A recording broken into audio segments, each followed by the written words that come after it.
So I thought I would do a video on how to make this fingerless mitt. I had posted a reel of another pair that I made, and this is just going to be a little tutorial on how I do it. Now this thumb is slightly I modified it just a little bit, but I got the instructions from Jamie Mayfield's pattern on her CSM Supplies website. It is for this gusset. These are the instructions here for this gusset. And I just altered it a little bit. She uses an odd number. I like to just do an even number. And then I also don't close the thumb because these are open fingerless mitts. A lot of the other mittens I found all have ribbing, and I decided to just make an easy pair with a hung hem at the bottom and as well as the top. So I hope that you can follow along. So first thing I do is I get my setup bonnet ready, and then I use ripcord, which is fishing line. It's difficult for me to get off of here. Nope, I cannot. So it is, I do believe it's a mercerized fishing line, 60-pound. It's just yellow. I like it because it's smooth and it works wonderfully. So I put that in before I start my project. And then I will add in my project yarn. And I crank this on a 48 cylinder with fingering weight yarn. And then I hold Lycra with it because the Lycra helps to cinch it in a little bit and gives it a nice fit. But the first round, I just crank around, no heel spring, until I get right back to the beginning. Then I engage my heel spring, and then I add the Lycra in. And I have a slotted yarn carrier, so that makes this a little easier. So then I will crank around. I'm going to reset my marker, my row counter, and then I like to put a clip to hold all of that stuff there so that everything's snug when I crank around the stitches actually make. So then I will crank around for 25 rows, and I just, the first few rows I just double check that those actually knit, and once they do I can take that off and then just crank around for 25 rows.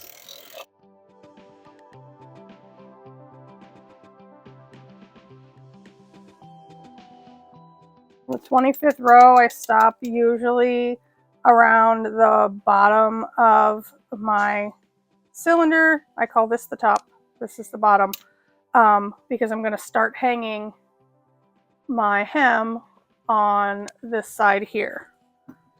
So I will remove my weight and hang my hem. So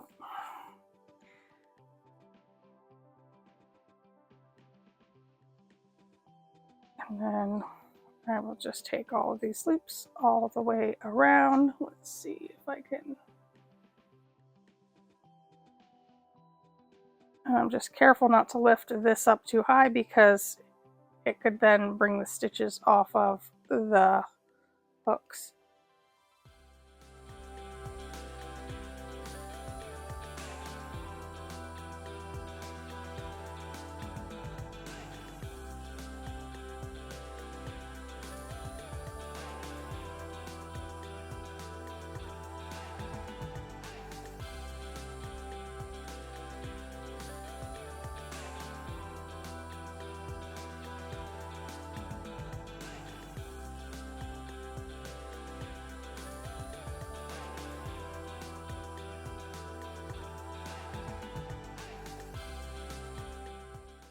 Now I will carefully put some weight down here as I crank forward just to make sure the stitches stay down, and then I will crank to where these needles are back in the up position and stop there, and then I reset my counter for the next row.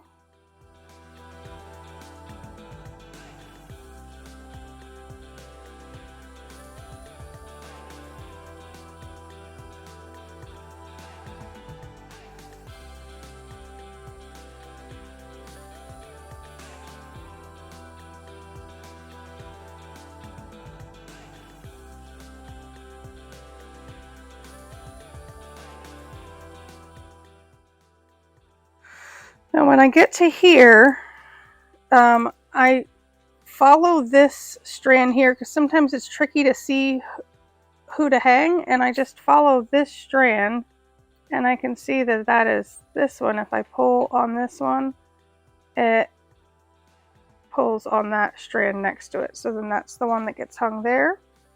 And then I will put my weight back on.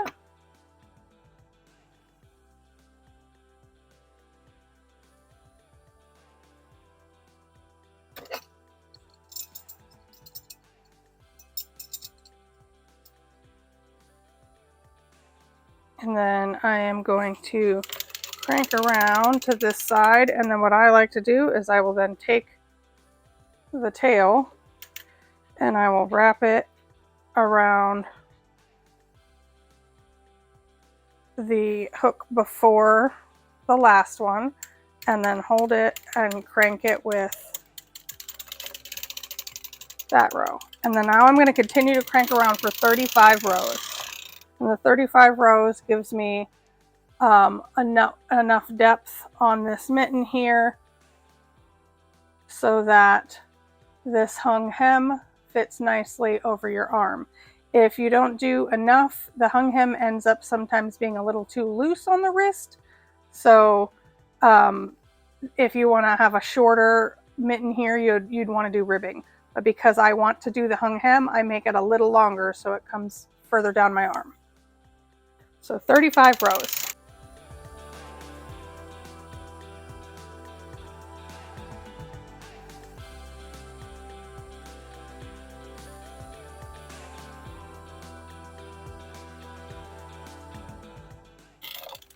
And at 35 rows, I will stop right around the bottom to probably actually in this bottom corner here.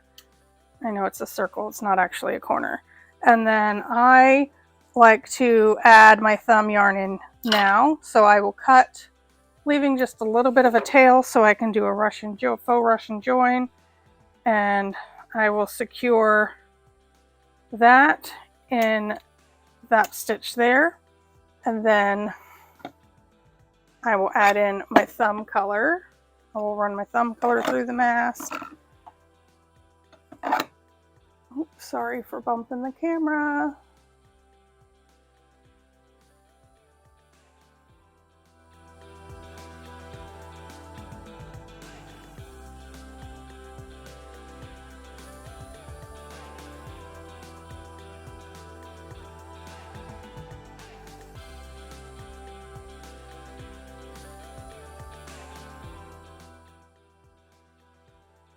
I apologize, my mic died, so I will be doing some voiceover clips from here on out. I am letting you know to, at 12 o'clock, start lifting all of the needles, as many as you can, from 12 o'clock to 6 o'clock.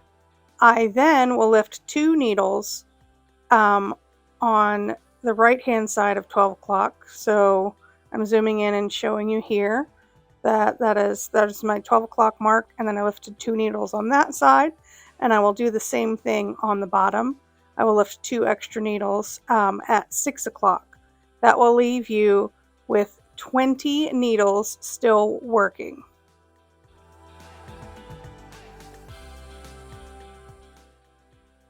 I'm continuing to crank my faux Russian join, and then engaging my heel spring.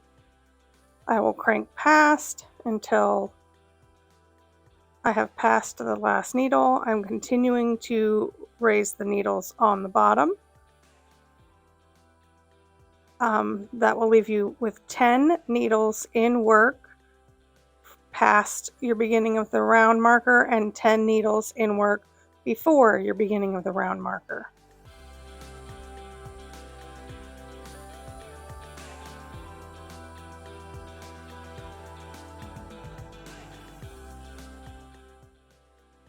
Here I'm explaining how I loosen the first stitch of each row. I grab the needle and I just pull it out a little to lengthen that stitch. It makes it easier for picking up the gusset stitches when it comes time for that. I will then do the same thing at the beginning of the next flat round. So from here on out, we will continue to knit flat fabric back and forth at the beginning of each round, lengthening that stitch just a little by pulling on that needle.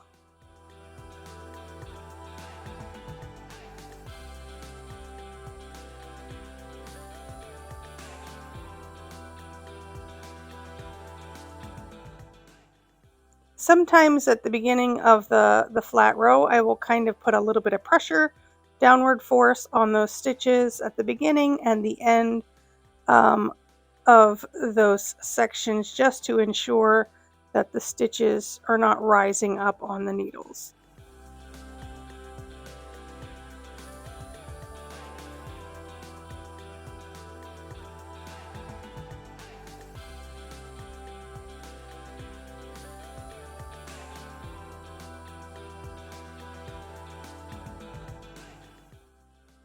Here I have noticed that my fabric is riding up the needles just too much, so I will finish cranking this row and then I will add some heel forks in to put some downward pressure on this flat panel. We will be cranking this panel for 30 to 35 rows depending on what you like for your thumb size.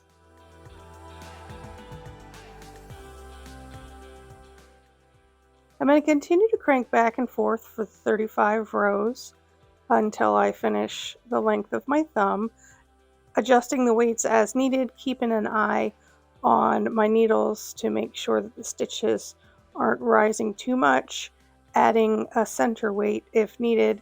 This is at 2 times the speed that I'm actually doing it, just to kind of shorten this video a little bit.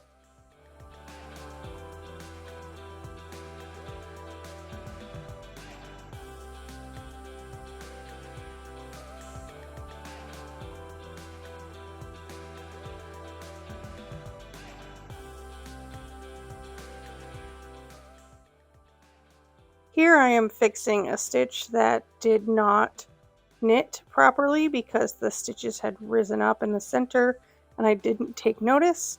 So I fixed the stitches and added a weight.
Now that I've reached my 35 rows, I'm going to cut my yarn.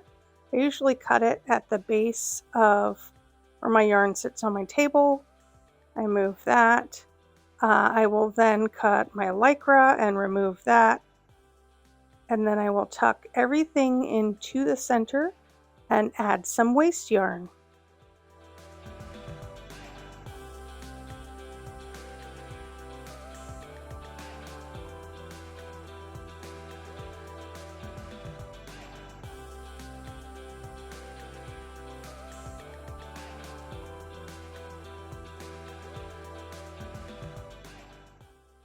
I will run my waste yarn through my mast because I will need to have the heel spring on in order to crank flat fabric. I will then crank 5 to 10 rows, depending on the size of the waste yarn that I have on hand. A lot of times I just reuse it, and then I will remove the weights and crank that flat fabric off of the cylinder.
After removing the weights, I put a little bit of pressure to crank forward so that all of the stitches pop off nicely without causing any runs.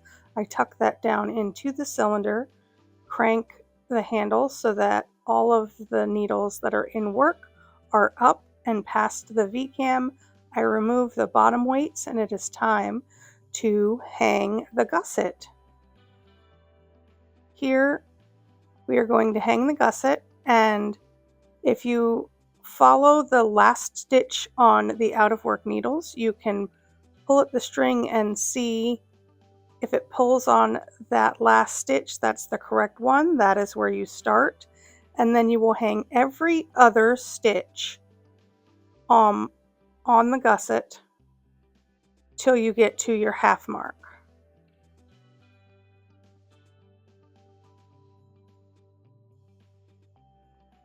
We're going to grab every other stitch and hang it on the gusset, and because we loosened that first stitch each time, it makes it a little easier to see which one we need to hang. So we'll skip one and then hang one and then skip the next one and then hang the next one, and so on until we get to the half mark.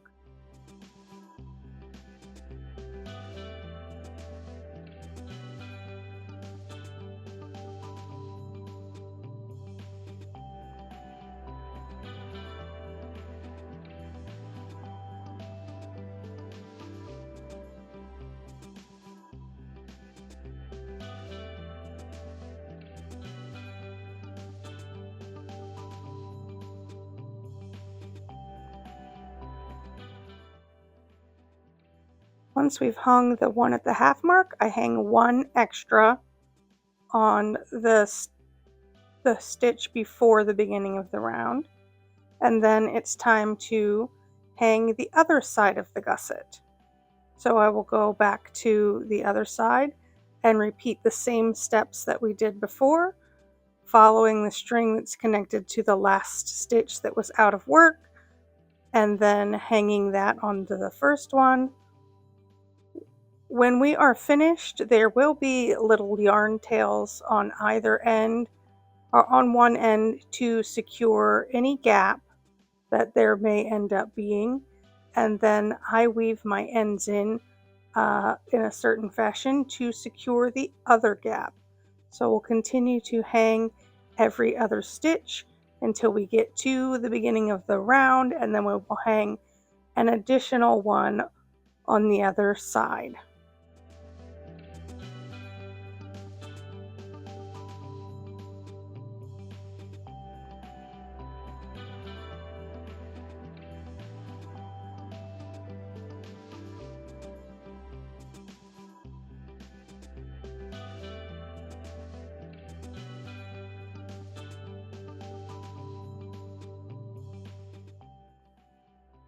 Now we will hang a stitch all the way up to the half mark and then one past the half mark.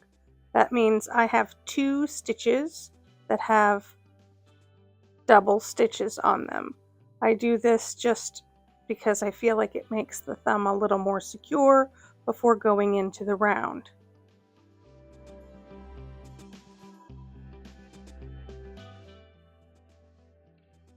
Now we will put our weights back on, and then I put 1 heel weight, usually inside the thumb, to put a little bit of pressure there. And I'm explaining here the reason I do that is because you can see there was pressure put on the body of the glove, but there was no pressure there on the thumb. So I kind of come up in between the thumb and then I hang it on either side there. And that's usually enough downward force to keep all of those stitches secure.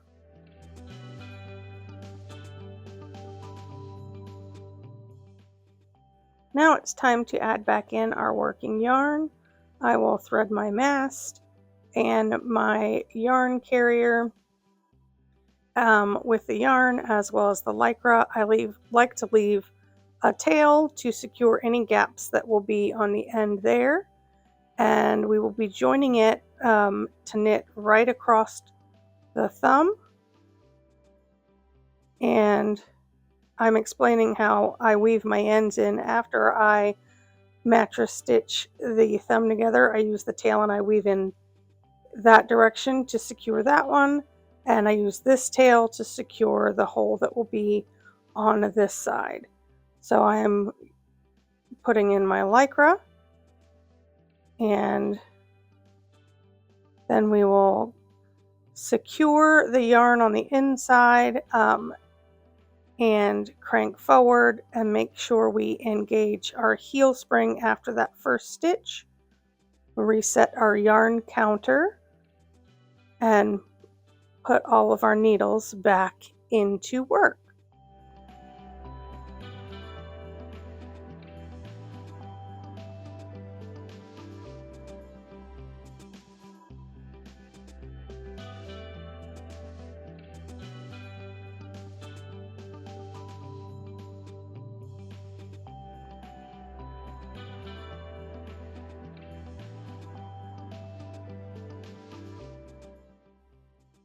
Now we will crank around for 35 rows.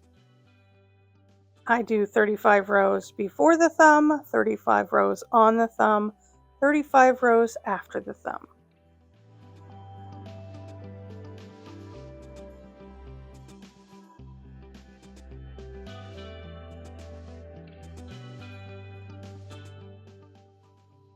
After cranking the 35 rows, I will stop at the end of the round, and then I am going to crank a row with ripcord. I like to crank the row with ripcord because this helps me figure out which row I need to pick up for the hung hem at the top. If you're using self-striping yarn, you can just recognize which row you need to pick up that way. You could count back all of the rows as you're hanging the hem, but I crank 20 rows in this top hung hem, so counting 20 rows back down each column sometimes is lengthy. So I found it's very helpful to just put my ripcord in with this 35th row and crank around.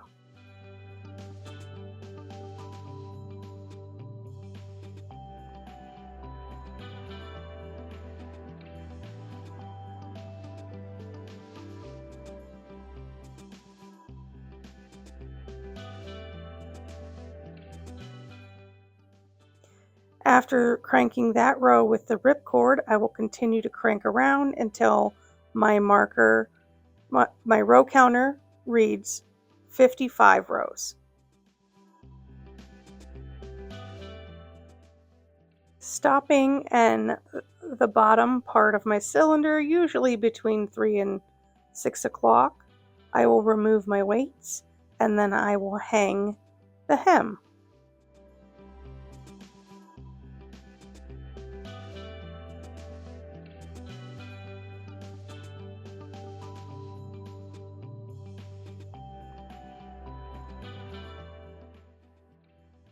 As you can see, the ripcord makes it very easy to see which stitch needs to be hung on each hook. I can see the bottom of the stitch and the top of the stitch there. I grab the ladder in between the two pieces of ripcord that I can see, and then I will just grab each one and hang it, and then I will grab the next, and so on and so forth. I find it to be the easiest way for me to recognize which row I should hang.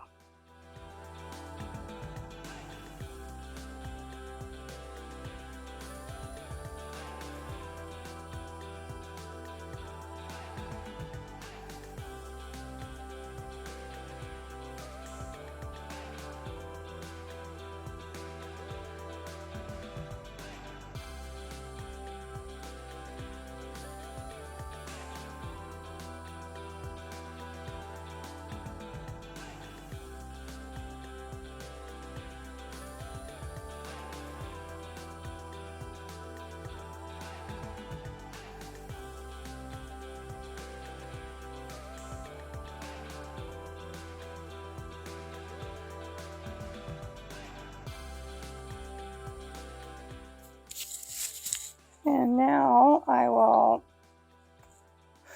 put some pressure on these stitches here, hold them down a little so that they actually work and don't fall off, and then I'll stop back there, continue to hang the rest of these stitches.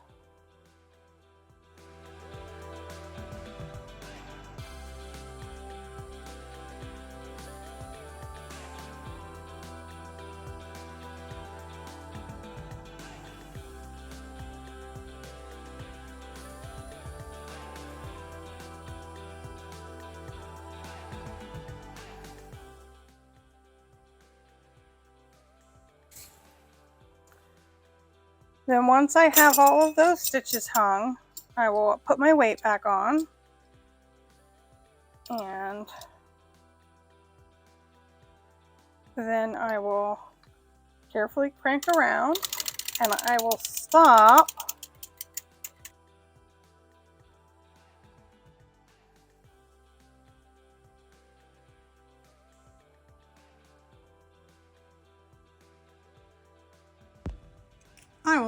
at the last stitch. Sorry, my microphone died. At the last stitch, and then I will cut my yarn at the base over here, and I will cut my lycra, and then I will make sure that this is on the last stitch there, and then I will do some waste yarn around.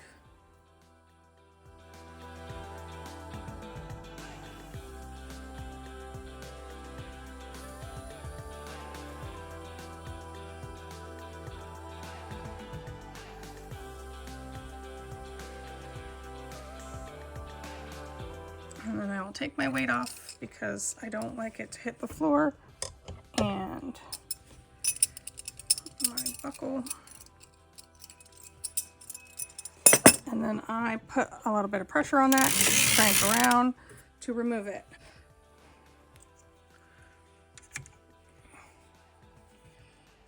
So this is, let's zoom out a little. So this is what it looks like. Down here we have some ripcord where we started. So I will grab one leg of that and pull it out. That takes my sock off. And then I will go at the top here where we hung that hem, and I'm only going to take the ripcord out for now. So I'm going to grab one leg and I will pull that ripcord out, and then we are ready to sew this together.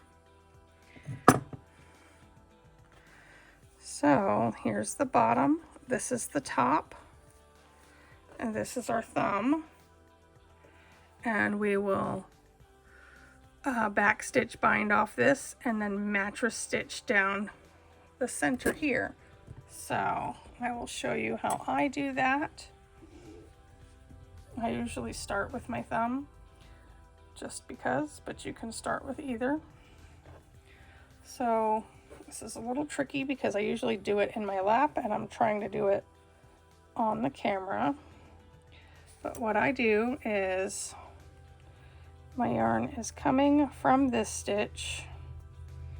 So I am going to pretend that this is a circle and I'm going to go into this stitch first. So this would be a new stitch and then this last stitch. So that essentially joins them together. And then I'm going to go around where I will go into this new stitch here and then back into the old stitch. And then I'm going to go into this next new stitch here and then back into the stitch that I did before. And I'm going to continue to do that all the way around.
And then I go back into the very first stitch that we did once more. And then I will take off this waste yarn so it is out of my way.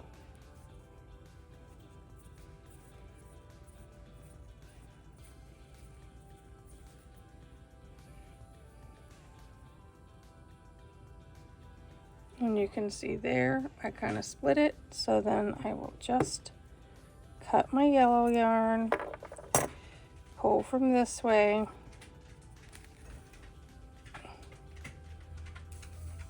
and then that way I didn't put any tension on this. So now what I have to do is mattress stitch this together, and then I will weave my end in towards this way to fix a little gap that's there. And then over here, this bigger gap has, this is where our tail is. So if we pull that tail that's inside there, it will tighten that up, and then I will weave it in around that way. So I will go under 2 ladders and then cross over and do the same and repeat all the way down the thumb, mattress stitching. I try to make sure that I'm in the same row each time, and I do that by seeing where I came from so that I know where to go. And I will do that all the way down the thumb, And then I will have a nice seam right there, and then I kind of weave it in that way to secure that, use the tail to do that, and then I do the back stitch bind off at the top here as well. I'll show you how I start that.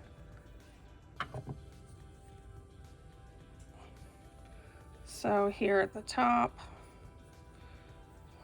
I'll get my tail, and then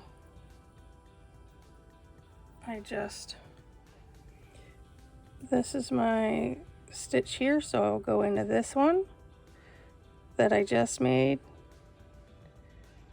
No, I go into this is the one I made, so I will go into a new one, technically before that, and then I will go into the stitch where my yarn was coming from. That was the last stitch that I made.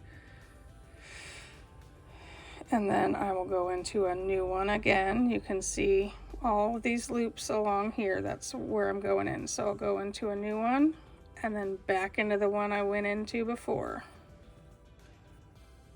And sometimes this tail gets in the way, so I will pull it through to the other side so that it doesn't get in my way.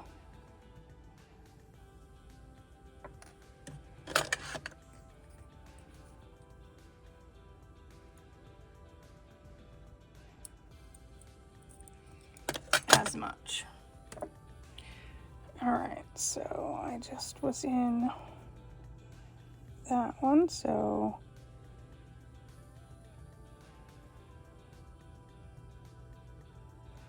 I was just in that one. So new,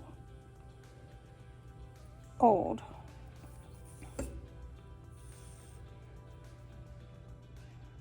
new, old,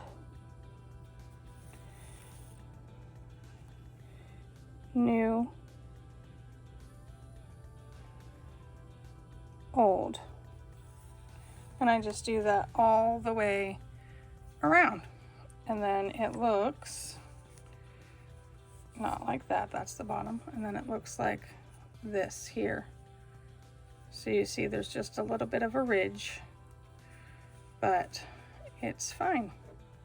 So I hope that this was easy to follow, and let me know if you have any questions.